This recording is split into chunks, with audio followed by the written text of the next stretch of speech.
wat zijn jouw goede voornemens voor het nieuwe jaar? Nou, ik heb geen goede voornemens voor het nieuwe jaar.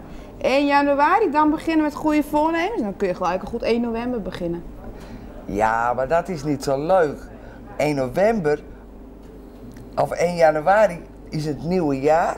Dan begin je gelijk met een schone lei. Oh ja. Dus dan begin je met afvallen, gezonder leven, meer bewegen, stoppen met roken. Nou. Precies. Nou, nogmaals, dat kun je op 1 november ook wel doen. Ja, maar dan hebben we Allerheiligen. Ja, daar. 1 januari, dat is voor mij alles schijnheiliger. Want 90% van de bevolking kan zich toch niet aan die goede voornemens houden. Let maar op mijn woorden. Nou, ik denk dat ik dit jaar wel vasthoud aan mijn voornemen. Nou, en dat is? Gezonde leven natuurlijk. Gezonde leven? Ach, lieve schat, straks lig je morgen onder de tram. Nou, dat is ook niks voor niks geweest. Nou, maar wij hebben hier geen trams. Heb jij weer gelijk in. Ja.